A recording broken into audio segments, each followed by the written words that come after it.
Boa tarde, gente. Dando continuidade aqui ao nosso curso de Teoria da Elasticidade não linear, nós já tivemos dois encontros, um basicamente para apresentar o plano da disciplina, a metodologia que será empregada, seja ela de ensino ou de avaliação. Passamos também alguns referenciais bibliográficos básicos. E na segunda aula nós tivemos a oportunidade de iniciar nossos estudos com a cinemática necessária para o desenvolvimento de análises considerando não linearidades geométricas, tá? Enfim, eu vou novamente compartilhar a apresentação.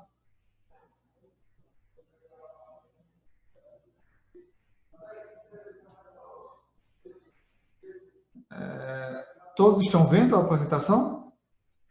Sim, professor. Maravilha. Então, deixa eu colocar aqui no modo apresentação. Ok. Na aula anterior, nós basicamente discutimos medidas de deformação, pelo menos esse foi o principal objetivo, aplicáveis a análises não lineares, né, geométricas. Antes de apresentar essas medidas, nós discutimos brevemente sobre as descrições lagrangiana e euleriana do movimento, onde basicamente a lagrangiana admite o ponto material ou a posição do ponto material na configuração inicial como coordenada independente e a posição ocupada no espaço por esse ponto durante o processo de deformação e movimento do objeto, do corpo sólido, como variável dependente. Tá? É uma descrição tipicamente utilizada em análises da mecânica dos sólidos. A descrição euleriana, ela inverte os papéis, né, das coordenadas materiais com as coordenadas espaciais eulerianas, tá? Então, a coordenada espacial ou euleriana, que informa a posição do ponto material durante o processo de deformação ou de movimentação do objeto do corpo sólido, passa a ser uma variável independente e a variável dependente passa a ser a coordenada material, né? Qual parte do corpo está passando por aquele ponto no espaço naquele momento. Basicamente, a pergunta se inverte, tá? E a coordenada lagrangiana, associada ao ponto material, passa a ser coordenada dependente. Nós definimos aquilo que nós chamamos, né, de tensor gradiente de deformação, que é uma grandeza básica da descrição da cinemática de um corpo sujeito a um processo de deformação, tá? Que relaciona as componentes dos segmentos infinitesimais, que seria basicamente dx, né? Com as componentes desse elemento, desse mesmo elemento diferencial, segmento diferencial, na coordenada, na configuração inicial, tá? Onde nós associamos letras minúsculas, né, a informações associadas à configuração deformada e letras maiúsculas a informações associadas à configuração indeformada ou inicial do corpo sólido, tá? Enfim, continuando aqui, ó, nós temos a nossa definição do tensor gradiente de deformação, cujas componentes são basicamente derivadas parciais das coordenadas espaciais, derivadas parciais das coordenadas espaciais em relação às coordenadas materiais. Tá? Seria basicamente como o Gabriel apontou na última aula, seria o jacobiano, né, da deformada do corpo, né, do processo de deformação do corpo, definido por x, coordenadas espaciais, em termos das coordenadas materiais ou lagrangianas. Tá? Uma primeira aplicação importante desse tensor diz respeito à relação entre o volume infinitesimal de um paralelepípedo, né, oblíquo na configuração deformada, ao final, com o volume infinitesimal, dv0, né, desse mesmo paralelepípedo, né, na configuração inicial ou indeformada, sendo um paralelepípedo reto. Tá? Ou seja, o determinante desse tensor, ele relaciona o volume desse paralelepípedo deformado, né, processo de deformação que pode ocorrer por meio do alongamento ou encurtamento das arestas, e distorção, processo de distorção promovido por deformações angulares. Então, esse determinante relaciona dVt, que seria o volume desse paralelepípedo deformado, infinitesimal, com dV0, que seria o volume desse paralelepípedo na configuração inicial ou indeformada. Tá? Isso admitindo, né, uma abordagem da física newtoniana, né, admitindo a conservação da massa. Esse mesmo determinante não só relaciona dVt com dV0, mas também as densidades desses paralelepípedos na configuração final ou deformada e configuração inicial ou indeformada. Tá? Então, seria uma primeira importante aplicação do tensor gradiente de deformação. Na sequência, nós mostramos que esse determinante sendo necessariamente positivo, né, o que implica que dois pontos materiais do corpo sólido não vão se colapsar durante o processo de deformação, ocupando o mesmo local no espaço, nem vão se interpenetrar. Né? E isso implica necessariamente que J deve ser maior do que zero, e um número finito, significando que esses pontos materiais vizinhos de um corpo sólido eles não vão se expandir e se separar de forma indefinida. Né? Então, sendo J positivo e um número finito, a consequência disso, importante do ponto de vista matemático, é que o campo que define um processo de deformação do corpo, né, na descrição lagrangiana, ele é inversível. Logo, a descrição euleriana ela sempre vai existir e vai ser única, né, quando da satisfação dessa condição, que é uma condição física, tá, do processo de deformação do objeto. Tá? Então, todo o campo que define uma descrição lagrangiana do movimento, ele é inversível, logo a descrição euleriana também vai ser possível, ela existe e vai ser única. Um outro aspecto importante explorado do fato de J, que é o determinante de F, ser positivo, estritamente positivo, é que F não é singular. E não sendo singular, o processo de decomposição polar desse tensor é possível. E nesse processo de decomposição, surgem tensores importantes que descrevem o processo de deformação e de rotação de corpo rígido do sólido, tá? Em questão. Os tensores U e V, que surgem do processo de decomposição polar, né, são denominados de tensores de alongamento à direita, no caso do U, por se encontrar à direita de R, e à esquerda, no caso de V, por se encontrar à esquerda de R. Tá? Enquanto que R define para a gente a rotação de corpo rígido.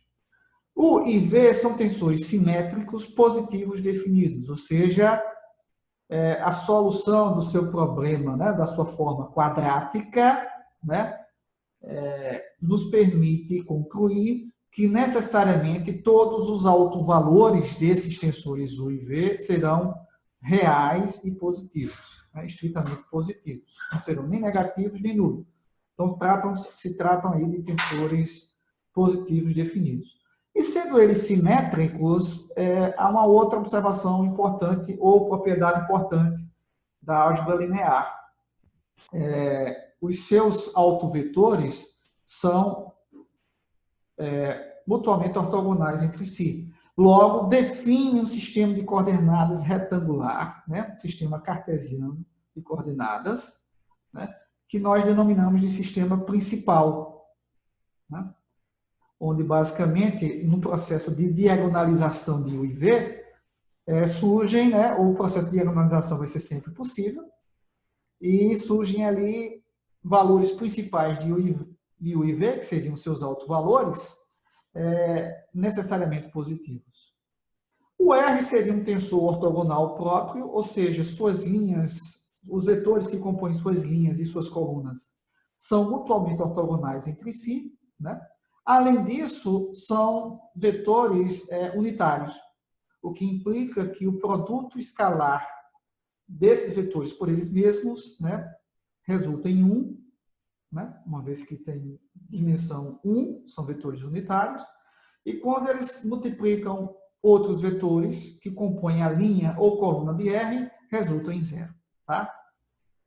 Essa propriedade é importante desse tensor ortogonal próprio e tem como consequência o fato de R transposto R e R transposto resultar no tensor identidade. Isso significa que a inversa de R é igual à sua transposta. Além disso, o seu determinante é unitário. Ok?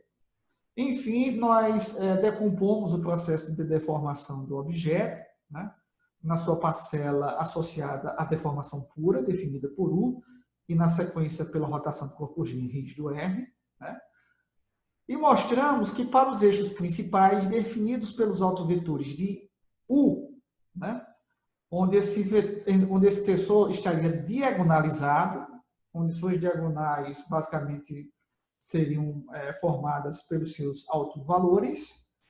Nesse processo de diagonalização de U, nós podemos avaliar o que nós chamamos de alongamentos principais, né, que seriam os autovalores.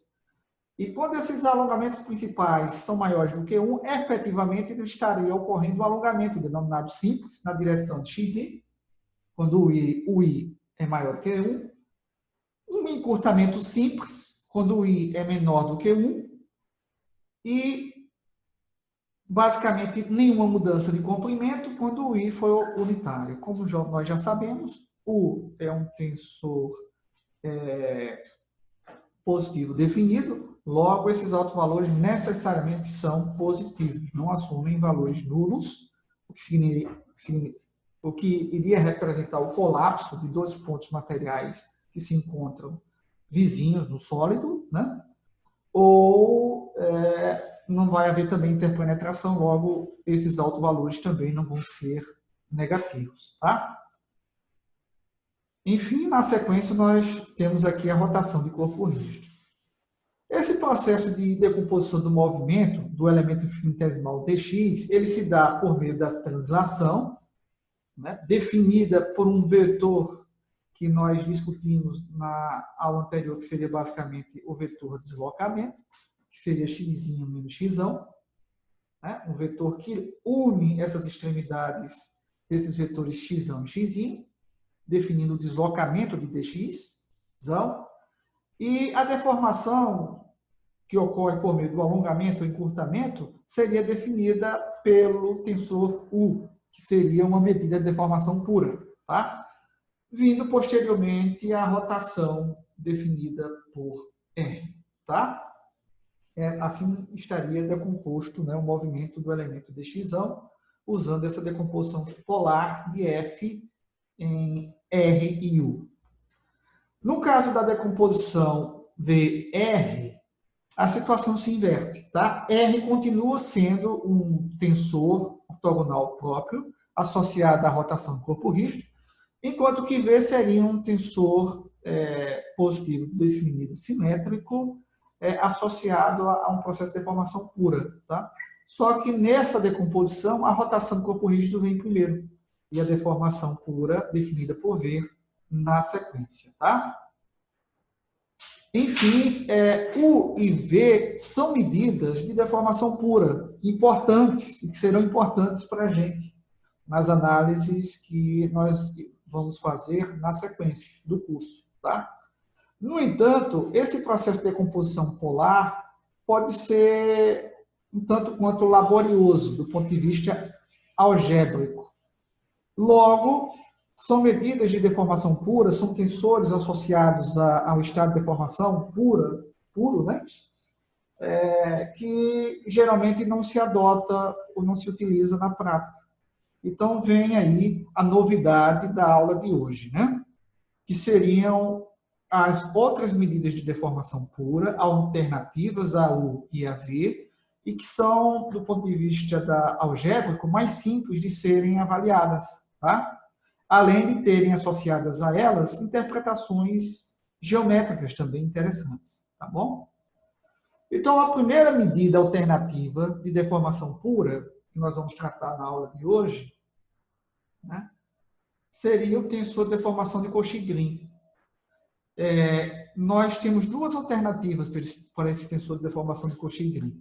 O tensor de deformação de Cauchy-Green à direita, que seria definido a partir do tensor de alongamento à direita, U. Tá? Basicamente, C é igual ou é definido como sendo F transposto F. Então, do ponto de vista algébrico, é simples avaliar F transposto F. Resta saber se C, de fato, é uma medida de deformação pura. Se ele contempla apenas a parcela de F associada à deformação pura. E isso, de fato, acontece. Por quê?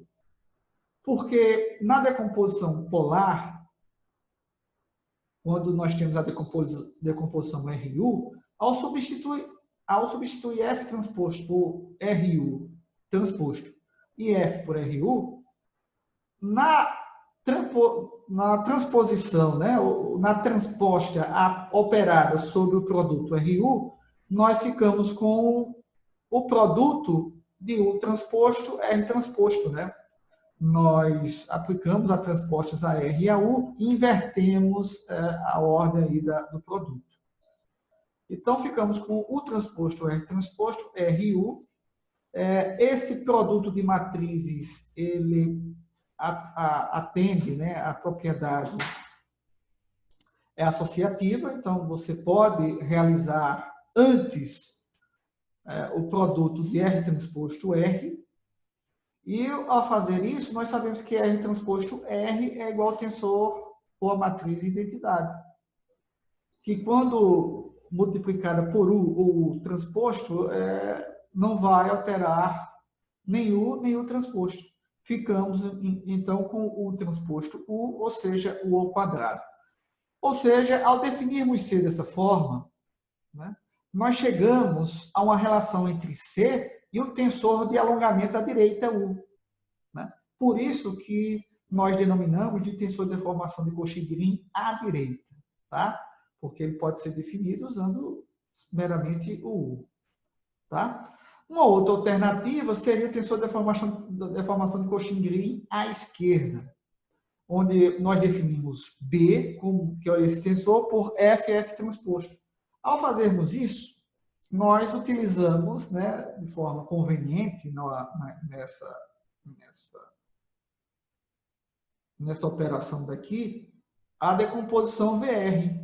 Né? Então, substituímos F por VR e F transposto por VR transposto. Né? Ficamos com a transposta do produto, que é igual ao produto das transpostas com a ordem, né, alterada. Ficamos dessa forma com R transposto, V transposto. A propriedade associativa se aplica. Então, podemos fazer ou realizar o produto de R transposto primeiro, que resulta na matriz identidade, ou tensor identidade, que não vai alterar nem VT nem V. Finalmente, ficamos com VV transposto, que resulta, né, no que nós chamamos, ou podemos chamar de V ao quadrado. Tá? Então, quais são as características desses tensores C e B? Primeiro, são medidas de deformação pura. Por quê? Porque só contemplam a parcela de F associada ao estado de deformação pura, tá? Seja U ou V. São tensores também simétricos e positivos definidos. Por que simétricos e positivos definidos? Porque o transposto U, a diagonalização o processo de diagonalização de C estaria necessariamente associado ao processo de diagonalização de U, tá? Sendo C definido dessa forma. Tá? Então, C será uma matriz diagonal se U for uma matriz diagonal. Tá? Ou seja, C vai ter os mesmos autovetores de U. Tá? Só que os autovalores de C vão ser o produto, né, dos autovalores de U por ele mesmos. Ou seja, vão ser esses autovalores ao quadrado. Então, como os autovalores de U são necessariamente positivos, os autovalores de C, que são os autovalores de U ao quadrado, vão ser também necessariamente positivos. Logo, C também vai ser um tensor simétrico e positivo definido. Positivo definido porque seus autovalores serão necessariamente positivos definidos. E será simétrico porque quando avaliamos C transposto, ficamos com o transposto de F transposto F, que resulta em F transposto F. Tá? Essa dedução é relativamente simples. Então, me permita compartilhar aqui o quadro para fazer. Essa dedução é relativamente simples. O tensor de Cauchy-Green à direita é definido como sendo F transposto F. Logo, C transposto vai ser igual a transposta e F transposto F. Só que essa transposta vai ser igual a F transposto vezes F transposto, a transposta de F transposto, que é o próprio F. Que a transposta da transposta é a própria matriz ou o próprio tensor. Então, ficamos com F transposto F, que basicamente é igual a assim. Então, se C transposto é igual a C, C vai ser um tensor simétrico, né? Quando a sua transposta é igual quando a transposta do tensor é igual a esse tensor, nós temos aí a condição de simetria atendida, tá? Ok? Tranquilo, professor. Já no processo de diagonalização de C, C é igual a F transposto F, que nós deduzimos ser igual a U transposto U, certo? U transposto U, ok? Pois bem, quando resolvemos o problema da diagonalização de U, nós sabemos que o diagonalizado, né, ele resulta do produto de uma matriz composta pelos seus autovalores, se eu não me engano, a transposta dessa matriz, vezes U, vezes essa matriz composta pelos seus autovetores, tá? Esse processo aqui, ele é chamado de diagonalização de um tensor, né?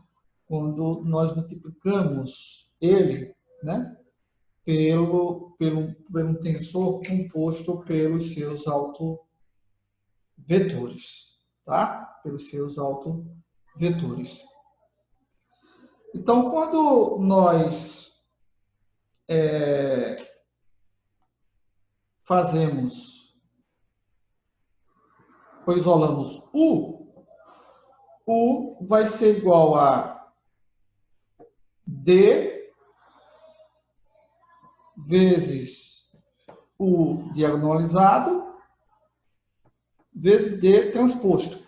Por quê? Porque essas matrizes ou esses tensores formados pelos autovetores de U, eles são ortonormais, tá? São ortogonais próprios, tá? Isso porque U é simétrico, ok? U é simétrico. Sendo U simétrico, os seus autovetores são ortogonais, são mutuamente ortogonais entre si e seus autovalores necessariamente reais.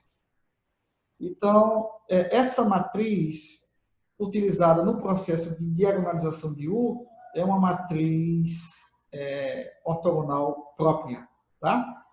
Então, se ela é uma matriz ortogonal própria, a sua inversa é igual à sua transposta, ok?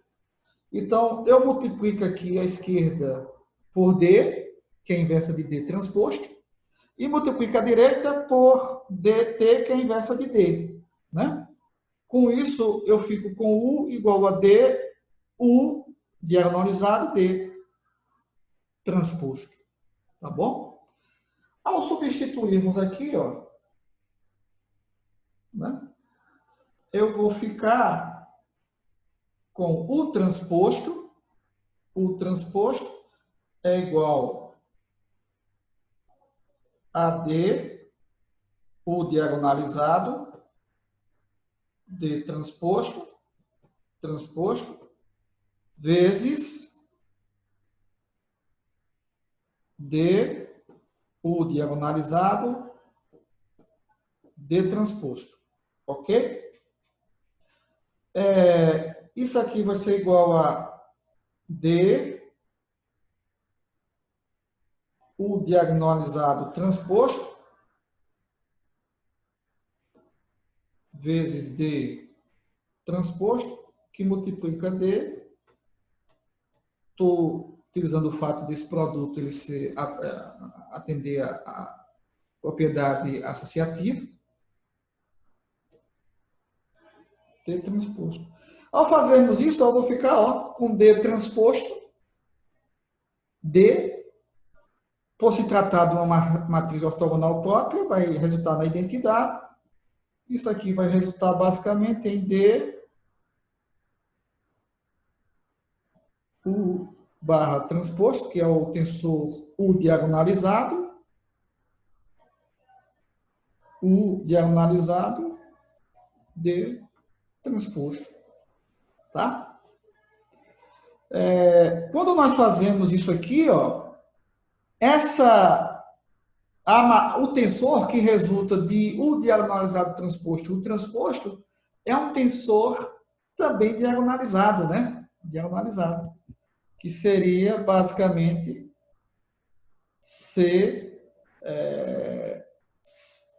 seria C diagonalizado, ok? Onde as diagonais de C seriam basicamente, né, os valores principais de U, que são seus altos valores, elevados ao quadrado. Tá bom? Tudo certo. Perfeito. Compreenderam isso aí? Compreendido. Sim, senhor. Maravilha. Então, provamos que C, né, inicialmente é simétrico, e agora provamos também que C também, assim como U, é positivo definido. Tá bom? Tá? Já é. Eu vou parar de compartilhar aqui e vou compartilhar novamente a nossa apresentação.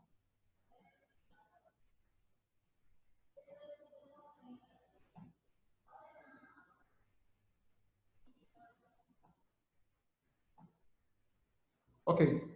Vocês estão vendo a apresentação? Estamos. Maravilha. Algo semelhante pode ser feito para o tensor B, tá? O tensor B. Ou seja,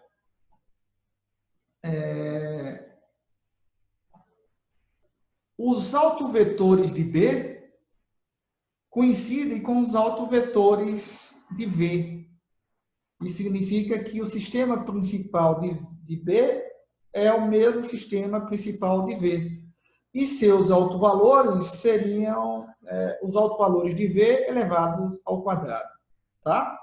Uma dedução semelhante a essa que nós acabamos de fazer. Tá bom? Certo. Beleza.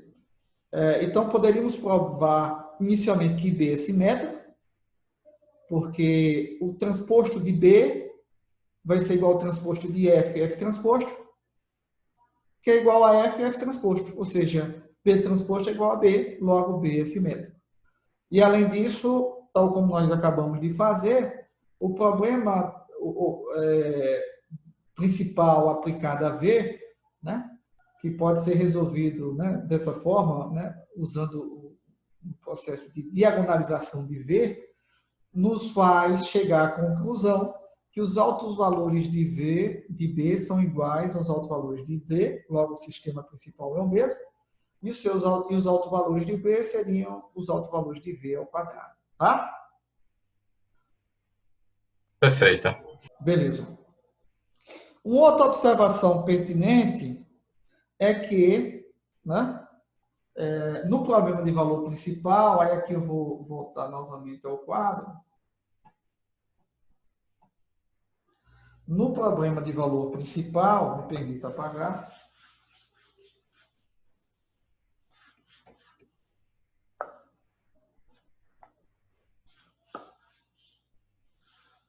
O tensor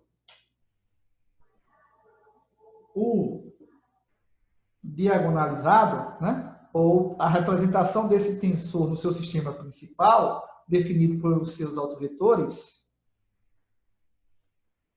ela vai ser uma matriz diagonal, onde na diagonal desse tensor, dessa matriz, nós temos aqui a presença dos alongamentos, né? Lambda 1, lambda 2, lambda 3, são chamados alongamentos principais, que cumprem um papel importante nas análises que nós vamos fazer, tá? Um regime de grandes deslocamentos, considerando a unidade geométrica. Então, esses valores principais de U, que seriam os seus alongamentos principais, que são os alongamentos principais do processo de deformação do corpo, eles são necessariamente, né, como já apontamos aqui, necessariamente positivos. Tá? No processo de diagonalização de C, que apresenta o mesmo sistema principal do tensor U, vão surgir aqui lambda 1 ao quadrado, lambda 2 ao quadrado e lambda 3 ao quadrado. Tá? Ou seja, as diagonais de C serão os alongamentos principais, né, do processo de deformação do objeto ou do corpo sólido elevados ao quadrado. Tá bom? Uma vez que C é igual a U barra transposto U, né? Barra C, né, que seria a representação de C no sistema principal, né, C diagonalizado, é igual a U transposto U. Não é isso? Entendido. Isso mesmo. Beleza. Então, surgem aqui nas diagonais de C, os alongamentos principais.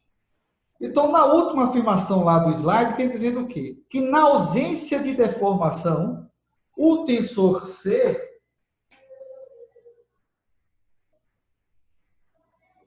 é igual ao tensor identidade. Isso por quê? Isso porque o tensor U, né, no sistema principal, no seu sistema principal, na ausência de deformação, de alongamentos ou encurtamentos, também vai ser igual ao tensor de identidade. Tá? Logo aqui eu vou ficar com o tensor identidade transposto vezes o tensor identidade, que é igual ao tensor identidade, tá bom? Tranquilo? Já é, tranquilo. Então, basicamente, né? Basicamente, lambda I, na ausência de deformação, alongamentos ou encurtamentos no sistema principal, né? Ele vai ser unitário. Isso vai implicar, evidentemente, que lambda I ao quadrado também vai ser igual a 1. Certo? Ok? Ok, professor. Análise semelhante nós poderíamos fazer para o tensor B. Tá bom? Beleza. Certo.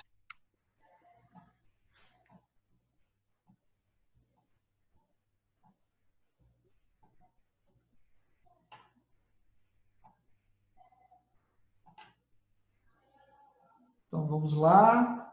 Então, esses tensores de deformação de Cauchy-Green, seja à esquerda ou à direita, são tensores simétricos, positivos definidos, e resultam em um tensor identidade para movimentos de corpo rígido, ou seja, na ausência de deformação. Né? Nesse slide, eu trago uma interpretação geométrica interessante, né, alternativa, para o tensor de deformação de Cauchy-Green à direita. Tá? Para essa interpretação, faz necessário, né, avaliar, se faz necessário, avaliar os comprimentos dos segmentos infinitesimais dx1 e dx, né? Os comprimentos dos segmentos infinitesimais que são relacionados pelo tensor gradiente de deformação, né? E seriam, respectivamente, os tensores dx1 e dx, esses segmentos infinitesimais nas configurações indeformada e deformada do corpo sólido. Tá? Na variação dos comprimentos de dx1 e dx, nós podemos utilizar basicamente a raiz quadrada do produto escalar desses tensores por eles mesmos, tá? Já que o produto escalar desses vetores, né, ou tensores de primeira ordem por eles mesmos, resulta no quadrado do comprimento do segmento. Tá? Então, partindo dessa ideia, nós temos aqui ó, dl ao quadrado menos dlzão ao quadrado. Mas quem seria dlzinho ao quadrado? Seria basicamente o produto escalar de dx por dx, né? Representado aqui utilizando notação indicial, né?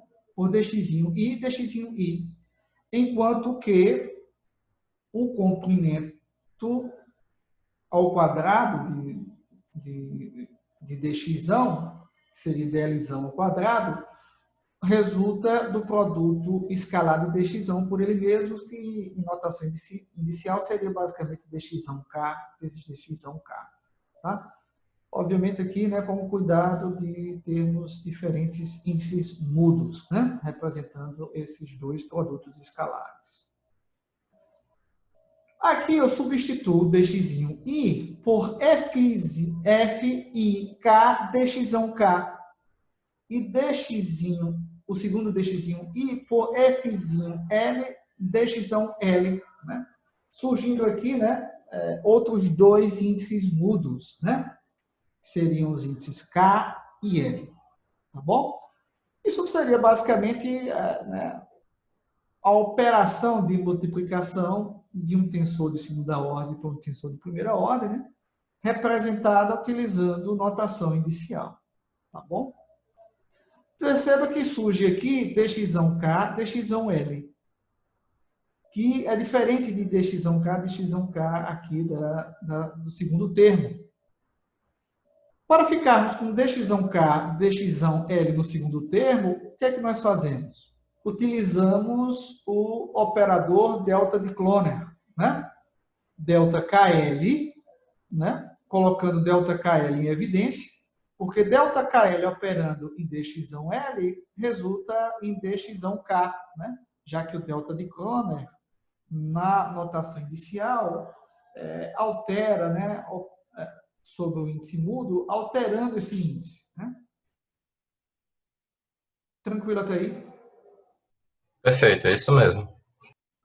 Então, colocando dxK, dxL em evidência, ficamos com Fzinho, FIK, FIL, menos ΔKL. Tá? Só que FIK, FIL seria, em notação inicial, F transposto F. Né? Se o Izinho tivesse aqui, não seria transposto, mas o Izinho, né, nessa operação de multiplicação, ele não está internamente posicionado internamente aqui entre os tensores de segunda ordem, né? Então, como ele vem primeiro o índice mudo aqui, isso significa que eu tenho F transposto F em notação inicial. F transposto F basicamente é C, que é o tensor de deformação de Cauchy de linha direita. Tá bom? Onde os índices em questão serão os índices K e L, né? Não seria o índice mudo da operação de multiplicação aqui, desses tensores de segunda ordem e Z. Então, ficamos com CKL menos ΔKL. Tá bom? Na situação em que DLzinho é igual a DLzão, ou seja, não houve nem alongamento nem encurtamento do elemento diferencial no processo de deformação, apenas, muito provavelmente, movimentos de corpo rígido. Assumindo DLzinho igual a DLzão, nós ficamos com DLzinho ao quadrado menos DLzão ao quadrado igual a zero. Como, de forma geral, as componentes de dxzão não vão ser nulas, isso implica necessariamente que essa parcela aqui, né, essa parcela aqui que está multiplicando dxzão K, dxzão L, precisa ser necessariamente um tensor de segunda ordem nulo. Tá? Sendo ele nulo, significa que CKL seria igual ao delta de KL. Ou seja, na ausência de deformação pura, ou de alongamento, ou seja, sendo ela de alongamento ou encurtamento, nós temos que o tensor de deformação de Cauchy à direita é igual ao tensor identidade, que em notação inicial equivale, né, ao delta de Kroner. Tá? Tranquilo até aí? Perfeito. Tranquilo, Beleza. professor. Tá joia. Interpretação bem interessante. Essa é uma interpretação alternativa, né, ao tensor de deformação de Cauchy à direita e nos permite também deduzir que na ausência de deformação pura, ou de alongamento ou encurtamento do elemento diferencial no processo de deformação, esse tensor necessariamente é um tensor identidade. Ok? Perfeito. Joia. Que é algo que nós já sabíamos, tá? Já sabíamos por conta da relação de C com U, que é o tensor de alongamento à direita. Tá certo? Exato. Continuando, essa mesma interpretação, uma interpretação semelhante, pode ser utilizada para o tensor de deformação de Cauchy à esquerda. Tá? No entanto, ao fazermos DLzinho ao quadrado menos DLzão ao quadrado, surgindo aqui, né, novamente o produto escalar, né, entre dxzinho e ele mesmo, e dxzão e ele mesmo, ao invés de aplicarmos o tensor gradiente de deformação em dxzão, né, com o intuito de obter dxzinho, nós vamos aplicar o inverso desse tensor em dxzinho para obter dxzão. Tá? Uma vez que nós sabemos que f é inversível ou invertível, né? A descrição euleriana ela é sempre possível, né? Uma vez que J, que é o determinante de f, sempre vai ser positivo, estritamente positivo. Tá? Não vai ser nulo. Então, f é inversível, né? Sendo f invertido correspondente ao tensor gradiente de deformação para a descrição euleriana, né? onde ele opera em dx, gerando dx. Tá bom?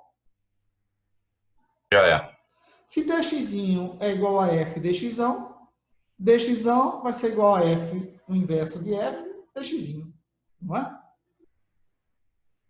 Enfim, ao fazermos isso, tendo cuidado, evidentemente, em como utilizar a notação inicial, né?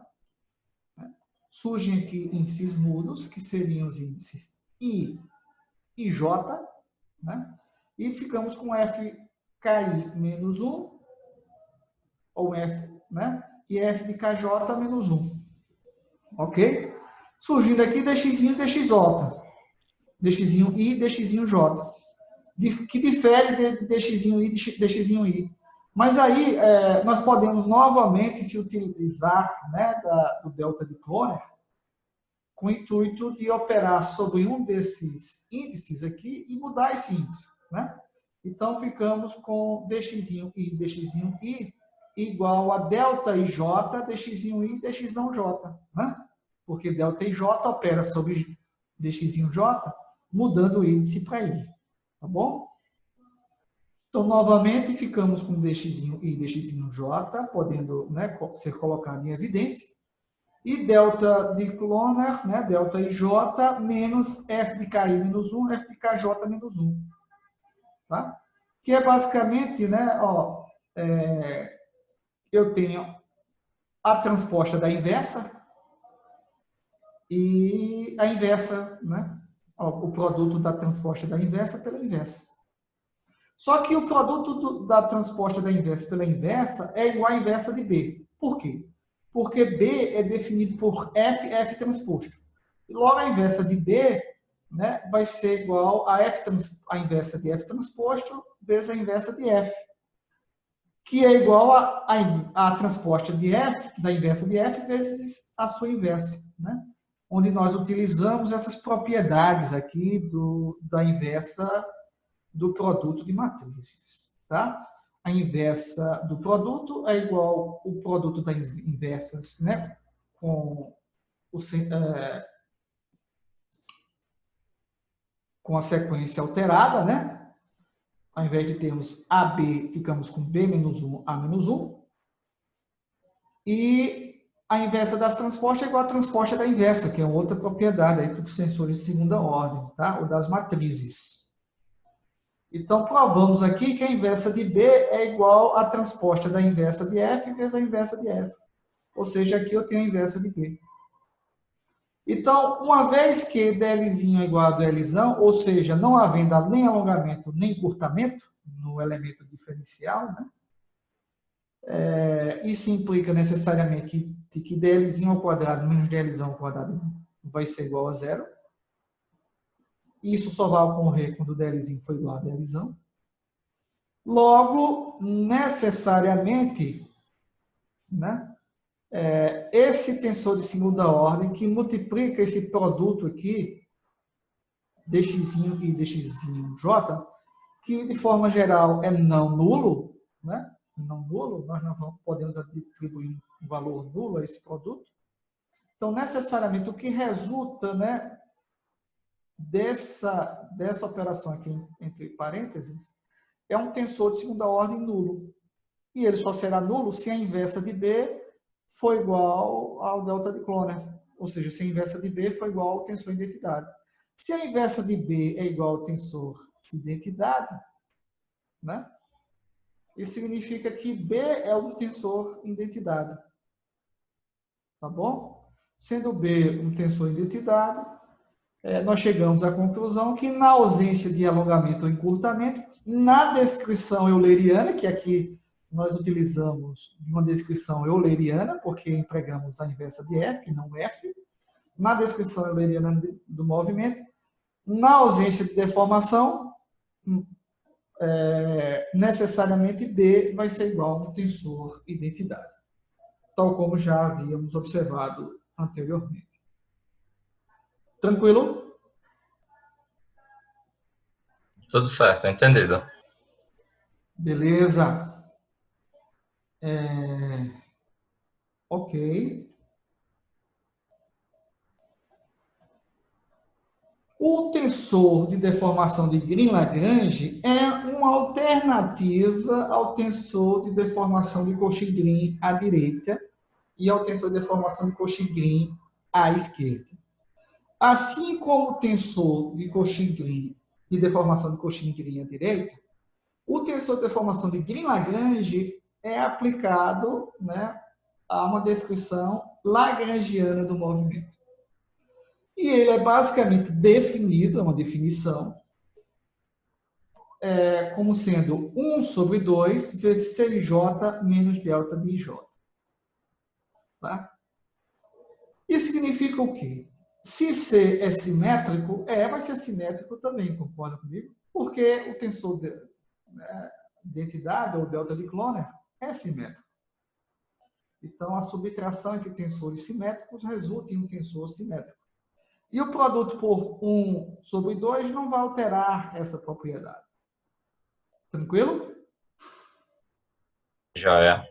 Então, é simétrico. Uma outra propriedade interessante desse tensor é que, na ausência de deformação, ele é nulo. E por que ele vai ser nulo? Porque C e J é igual ao tensor identidade, ou ao delta de Cloner, na notação inicial, na ausência de deformação. Então, na ausência de deformação, esse tensor é nulo. Tranquilo? Certo. Perfeito. O problema de valor principal de E está intimamente relacionado ao problema de valor principal de C. Ok? E vai assumir sua forma diagonalizada, né? Quando C assumir sua forma diagonalizada, ou seja, os autovetores de E são iguais aos autovalores de C, que por sua vez são iguais aos autovalores. Desculpa, os autovetores de E vão ser iguais aos autovetores de C, que por sua vez são iguais aos autovetores de U. Tá? Então, o problema de valor principal aplicado a U, né, vai resultar em um sistema principal que é o mesmo sistema principal de C e de E. Tranquilo? No entanto, o E vai ter uma característica diferente de C e de U. Por quê? Porque seus autovalores vão poder assumir valores nulos. Tranquilo? Tudo bem. Então, E seria uma matriz simétrica positiva semidefinida. Tá?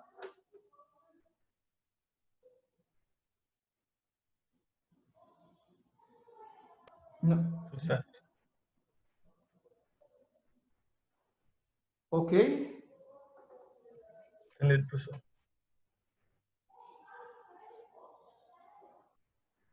Ok. Beleza. Beleza.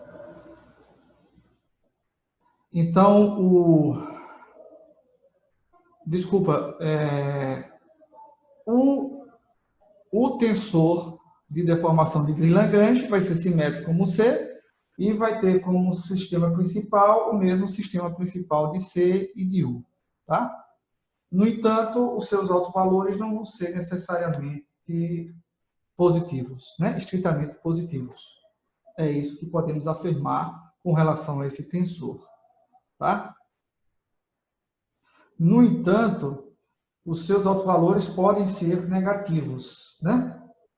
Podem ser negativos.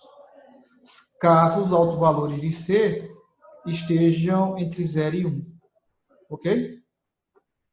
Isso seria o equivalente, por exemplo, se eu tivesse um encurtamento, nenhum alto valor de U de 0,7 seria descrito como 0,3 negativo. Exatamente, exatamente. Valores negativos de E representam ou passam a representar para a gente encurtamentos. E valores positivos para os valores principais de E passam a representar para a gente alongamentos. Não é? Perfeito. Então, ela não seria semidefinida, porque os autovalores podem ser negativos, desculpa. Tá? Tranquilo. Seria semidefinida se seus autovalores não fossem negativos, podendo ser nulos. Né? Ok? Já é. Então, esse tensor tem assim como o tensor C é simétrico, e ele tem uma vantagem. Ele resulta em um tensor nulo na ausência de deformação pura, ou de alongamento ou encurtamento.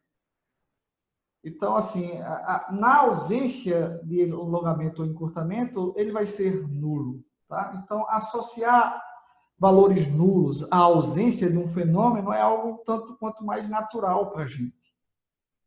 Ok? Ok.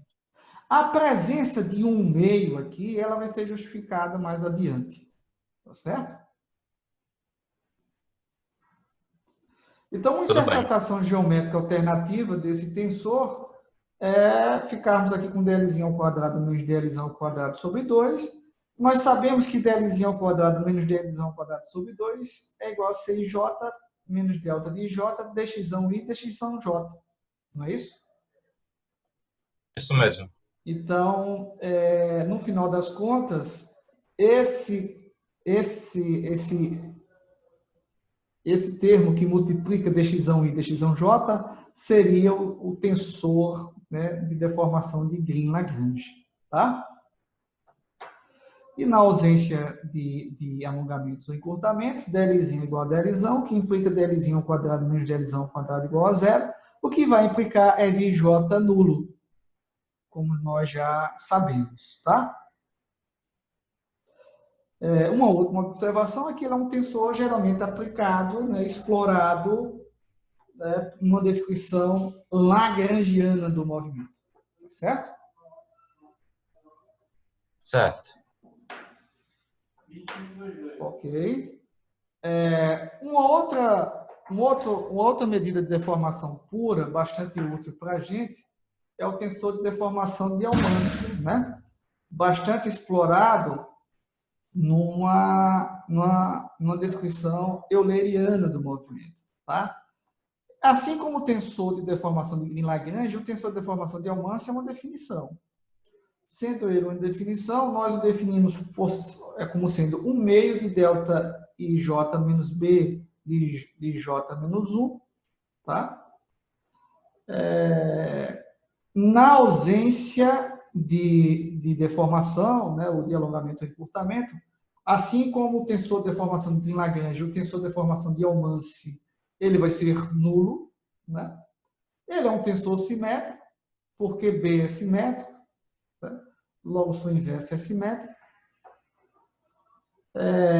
E a interpretação geométrica alternativa para esse tensor, ela é explorada aqui, logo aqui na sequência, né, onde temos dLzinho ao quadrado menos dLzinho ao quadrado sobre 2, onde nós já mostramos ser igual a 1 meio de delta ij menos bij menos 1, multiplicado por dxi e dxinho j. Tá? Surge aqui ij, como já nós mostramos anteriormente. No caso de dLzinho ser igual a dLzão, ou seja, na ausência de alongamentos ou encurtamentos, dLzinho ao quadrado menos dLzão ao quadrado é igual a zero, o que implica em dj, ou tensor de deformação de Helmholtz, ser um tensor nulo. Tá? Então, tal como acontece com o tensor de deformação de Lagrange, na ausência da deformação, nós temos um valor nulo para esse tensor, o que é algo um pouco mais natural para a gente. Ok? Tranquilo até aí? Tranquilo, professor. Ele é Ok. um tensor mais explorado numa descrição euleriana do movimento. Por isso que é um tensor de deformação euleriana. Enquanto que o tensor de deformação de Green-Lagrange é um tensor de deformação lagrangiano. Tá? Isso porque na definição do tensor de deformação de Green-Lagrange nós utilizamos F. Enquanto que na definição do tensor de deformação de Helmholtz nós utilizamos F, o inverso de F. Tá? Então, vamos lá. Nós estamos aqui nesse slide, né, que trata do tensor de deformação de Helmholtz, né, que, como eu havia comentado, é um tensor de deformação euleriano, uma vez que utiliza, na sua definição, F inverso. Tá? o mapeamento inverso, né, do processo de deformação do corpo sólido. Tá? Então, continuando, nós podemos encontrar esses tensores utilizando o campo de deslocamentos, as componentes do vetor de deslocamento. Tá? Para a descrição lagrangiana do movimento, assim como havíamos mencionado anteriormente, as coordenadas materiais, elas são as variáveis independentes, né? Enquanto que as coordenadas espaciais, que acompanham o ponto material no processo de formação e de movimento dele, são variáveis dependentes, tá? Então, na definição das componentes do campo de deslocamentos, na descrição lagrangiana do movimento, nós ficamos com xi, xão, menos xi, tá? Isso significa que, ao avaliarmos as derivadas parciais de uzinho i em relação às coordenadas materiais, nós identificamos inicialmente a presença das componentes do tensor gradiente de deformação e a derivada de xão i em relação ao próprio xão, só que índice j, resulta no nosso famoso, né, delta de Kloner, né? Já que quando I for igual a J, essa derivada parcial é 1, e quando I for diferente de J, a derivada parcial é nula. Tá? Então, temos aqui o tensor identidade, que resulta, né, dessa operação aqui de diferenciação parcial da coordenada material em relação a ela mesma. Tá? Então, surgem aqui o tensor gradiente de deformação e o delta de Kloner. Tá? Logo, nós podemos, basicamente, ao isolar f de j, obter ele como uma derivada parcial das componentes de deslocamento em relação às coordenadas materiais, né? Mais delta de j. Tá? Com isso, eu vou substituir nas definições lá do tensor gradiente de deformação, do tensor do coxinha à direita, f de j por delta ui, delta xão j, mais delta de j. Tá? O que surge aqui, essas derivadas parciais das componentes de deslocamento em relação às coordenadas materiais, é o que nós definimos como tensor gradiente de deslocamentos. Tá? Onde nós atribuímos geralmente para ele a letra H maiúscula. Tá? Então, assim como o tensor gradiente de deformação, o tensor gradiente de deslocamentos, ao invés de envolver derivadas parciais em relação às coordenadas materiais das coordenadas espaciais, nós temos na definição do tensor gradiente de deslocamentos derivadas parciais em relação às coordenadas materiais das componentes de deslocamento. Tá? Tranquilo? Tudo bem. Beleza. Então, ao substituirmos o tensor gradiente de deformação pela relação dele com o tensor gradiente de deslocamentos, né, somado ao delta de Kloner, ou tensor identidade, isso resulta nessa expressão daqui, onde nós temos presente ainda o tensor identidade, ou delta de Kloner, mas quando substituímos C e J avaliado em termos dessas derivadas parciais, que envolvem, né, as componentes do campo de deslocamentos, nessa definição do tensor de deformação de Lagrange, ao fazermos essa substituição, ficamos com essa expressão daqui. Tá? Que já nos faz recordar o tensor de deformação de engenharia, né, que envolve derivadas parciais das componentes de deslocamentos em relação às coordenadas materiais. Né? Tá? Só que há uma diferença, que é a presença desses termos aqui de segunda ordem, né, em termos de derivada, tá? De grau 2. Então, desprezando esses termos, né, ou seja, numa situação, né, em que nós supomos um regime de pequenos deslocamentos e deformações, esses termos quadráticos são ou podem ser desprezados em relação a esses termos lineares, sobrando, né, a famosa deformação de engenharia, ou tensor de deformação de engenharia, que é um tensor infinitesimal que despreza os termos de segunda ordem do tensor de deformação de Lagrange. Tá bom? Tranquilo até aí? Tranquilo, sim. Beleza.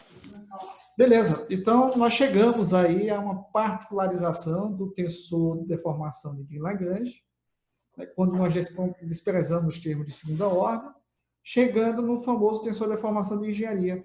E aqui, finalmente, está justificado a presença do 1/2, tá? Ok? Perfeito. Entendido. Beleza? A presença do 1/2 também ela se justifica quando nós definimos o tensor ou obtemos o tensor de deslocamentos em termos do tensor de deformação e de rotação. Ok? Porque o tensor gradiente de deslocamento seria a decomposição na soma, né, desse tensor numa parcela simétrica e antissimétrica. E a simétrica seria justamente o tensor de deformação de engenharia. E aí também justifica, né, a presença do 1/2. Vocês entenderam esse comentário?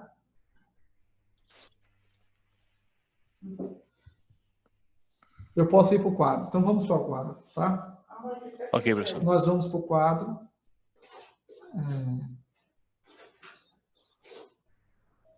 Nós chegamos à conclusão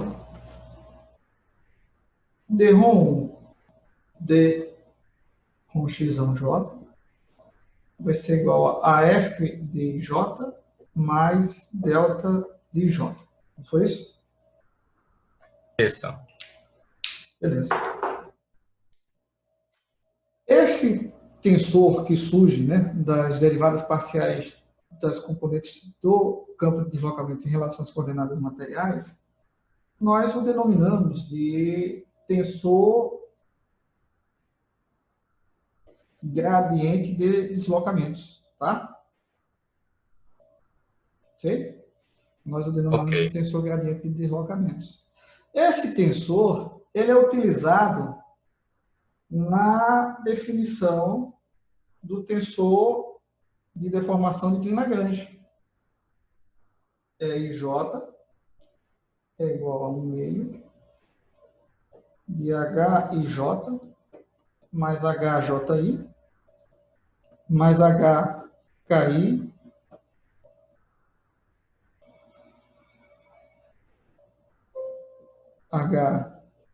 HKJ, certo?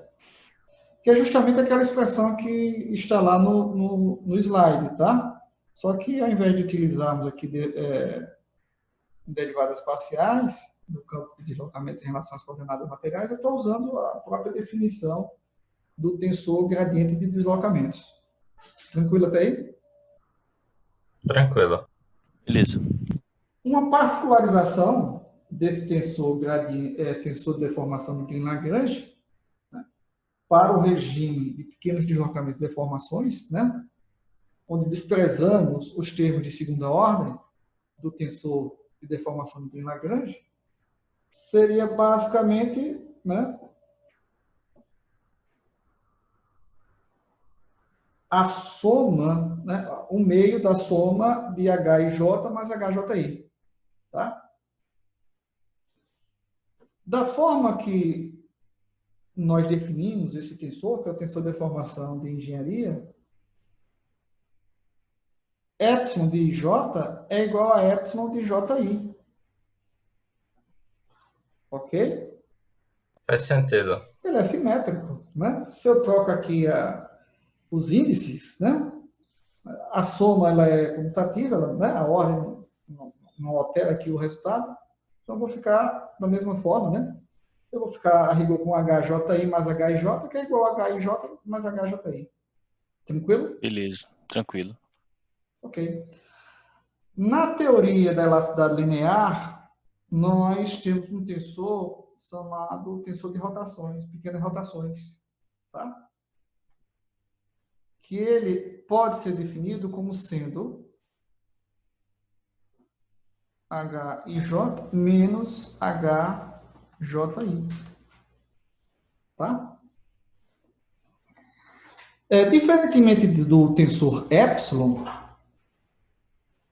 H de J, ômega de JI, né, a transposta desse tensor de pequenas rotações é igual a menos a ômega e J. Tá? Quando eu altero a posição aqui dos índices, ao invés de ficar com o meio de HIJ menos HJI, eu fico com o meio de menos HIJ, né, de HJI menos HIJ, né? Então, esse tensor, diferentemente do tensor de deformação de engenharia, ou tensor de pequenas deformações, nós o denominamos de antissimétrico, tá? Ele é antissimétrico. Ok? Ok. No caso do tensor simétrico, os elementos da diagonal principal podem assumir qualquer valor, né? Epsilon de 1 vai ser igual a epsilon de 1, epsilon de 2 vai ser igual a epsilon de 2, epsilon de 3 vai ser igual a epsilon de 3. O que define o vetor, o tensor de segunda ordem simétrico, é o fato de epsilon de 1, 2 ser igual a epsilon de 2, 1, epsilon de 1, 3 ser igual a epsilon de 3, 1, né? Os elementos que se encontram em posições, né, opostas em relação à diagonal principal são iguais. Ok? Ok, tranquilo. No caso, No caso do antissimétrico, a diagonal principal necessariamente é nula. Né? Isso. Porque quando o I for igual a J, eu vou ficar com, por exemplo, ômega de 1, 1 é igual ao meio de H11 menos H1. Ômega de 2, 2 é o meio de H22 menos H22, e assim por diante, né? Perfeito. E, além disso, os elementos que se encontram em posições opostas em relação à diagonal principal, um é negativo do outro. Tranquilo? Tranquilo. Perfeito. Então, esse tensor de pequenas rotações, ele é um tensor antissimétrico. Tá? Tá ok. Então, compreendido isso aí, nós podemos decompor o tensor gradiente de deslocamentos como sendo epsilon de J mais ômega de J, né? Ok? Perfeito, exatamente. Nós decompomos H na sua parcela simétrica e antissimétrica. Tá? Aí esse processo de composição de H em epsilon e ômega também justifica a presença do 1 meio. Tranquilo? Tranquilo. Ok? Perfeito. Beleza. Vou compartilhar e voltamos à nossa apresentação.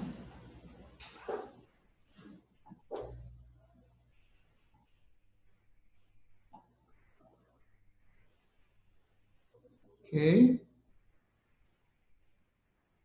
Então, essa seria a relação entre o tensor de deformação de Cauchy à direita e as componentes do tensor gradiente de deslocamentos, né?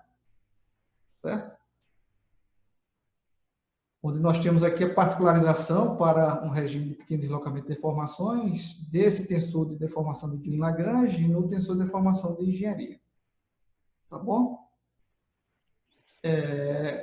Algo semelhante pode ser feito para a descrição euleriana do movimento.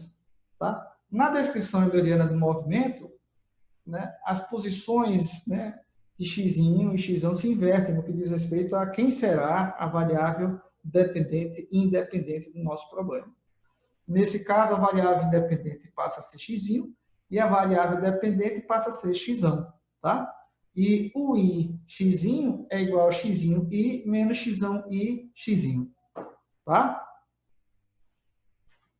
Que é a definição de deslocamento, tal como nós já sabemos, né? A diferença entre a posição final e inicial do ponto, né, material em questão. Ok?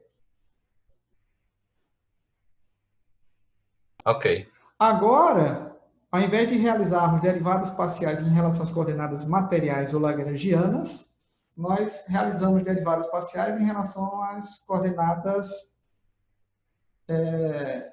eulerianas, né? Ou espaciais, x. Ao fazermos isso, surge aqui o delta de Cloner, né?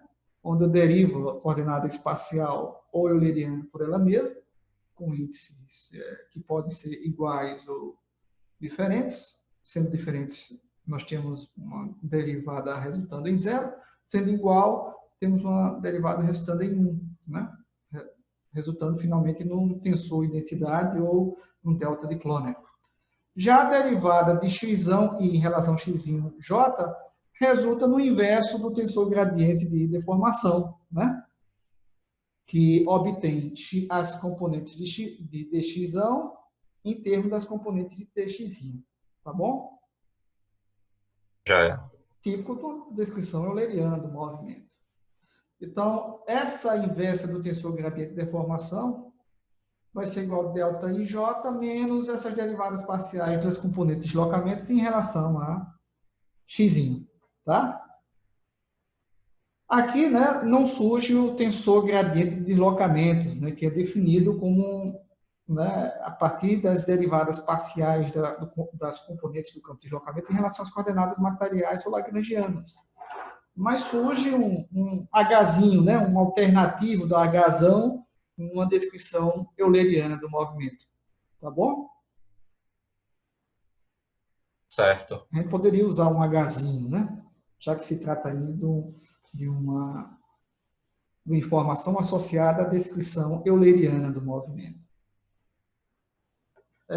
Dito isso, o tensor de deformação de Cauchy-Green à esquerda, né?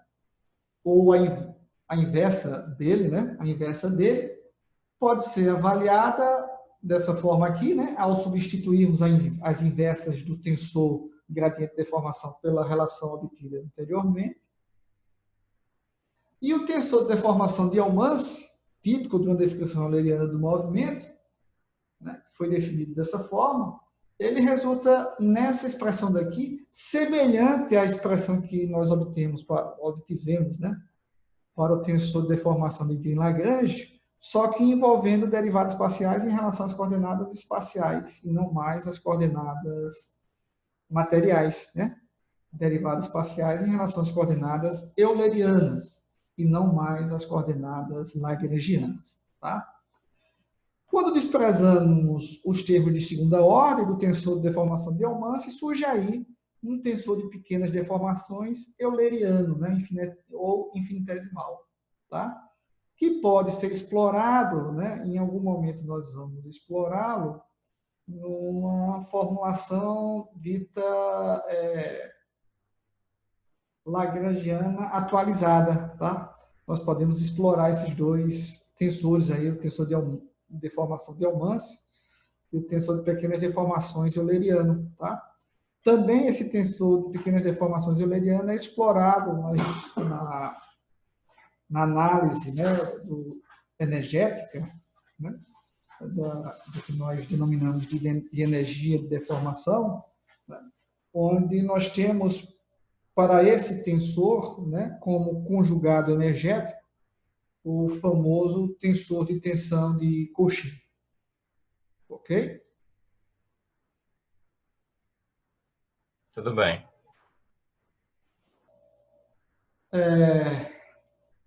Nesse slide, eu concluo exatamente a parte destinada na disciplina à cinemática de corpos, né, sujeitos, né, a grandes deslocamentos e deformações, né? Onde nós levamos em consideração, na definição dessas medidas de deformação, né? Rotações e translações de corpo rígido, né? Ou seja, essas medidas de deformação que nós apresentamos, elas representam uma parcela de F associada a um estado de deformação pura. Tá? Onde a parte associada à rotação de corpo rígido, ela é sacada, ela é retirada na definição desses tensores. Tá? Onde há uma proposta, né, de termos aí medidas de deformação pura, tá bom?